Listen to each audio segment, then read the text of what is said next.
Elle se présente comme la ville la plus écolo d'Afrique. La vitrine verte du continent aux yeux du monde. Kigali, la capitale du Rwanda. Regardez, il n'y a aucun déchet ici. Tout est vert dans cette ville. Des rues parfaitement nettoyées, des parterres de fleurs, des pistes cyclables et même des vélos en libre service. En 30 ans, la ville est devenue un modèle en matière environnementale. Dans les rues, impossible de les rater. Les autorités rwandaises ont embauché ces milliers d'agents d'entretien pour traquer le moindre déchet. Ici, on met ce qui est biodégradable et de l'autre côté, tout le plastique. La plupart du temps, c'est propre. Il n'y a presque rien à nettoyer. On peut trouver quelques petits déchets, bien sûr, mais rien de très sale. Tout le monde sait que c'est interdit de jeter des détritus par terre ici. Il faut dire que les Rwandais risquent gros s'ils polluent. 10 à 100 € d'amende pour un déchet jeté au sol et même des travaux d'intérêt général. Depuis l'an 2000, le régime autoritaire du président Paul Kagame donne le cap. Une fermeté que la mairie de Kigali fait respecter. Nous devons nous assurer que notre ville reste propre. Toute incivilité nous est rapportée et nous réagissons immédiatement. Vous pouvez être sûr que les gens ne recommenceront pas une deuxième fois. Jusque dans les supermarchés, des patrouilles inspectent la capitale pour faire régner l'ordre. Cette brigade anti-plastique est en pleine intervention.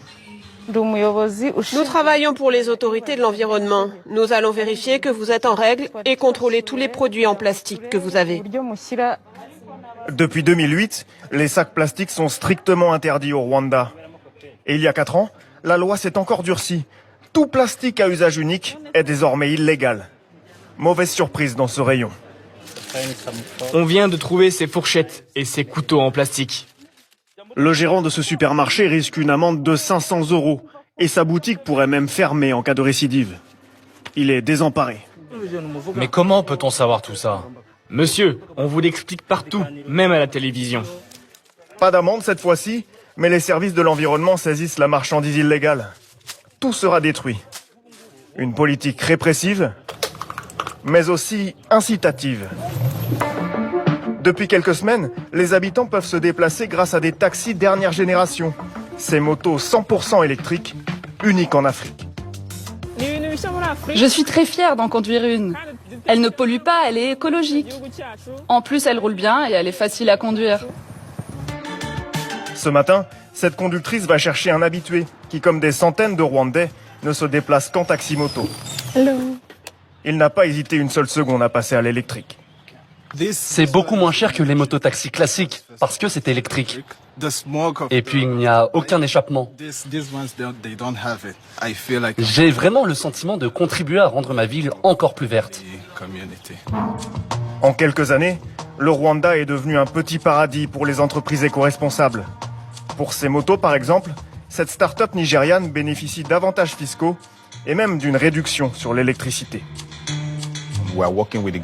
En tant qu'investisseurs, nous travaillons main dans la main avec le gouvernement. Pas uniquement pour que notre entreprise soit florissante, mais aussi pour changer la perception des gens, les éduquer et leur montrer les avantages d'une mobilité respectueuse de l'environnement. Grâce à ces efforts, le Rwanda est devenu le premier pays africain à aligner son action climatique sur l'accord de Paris.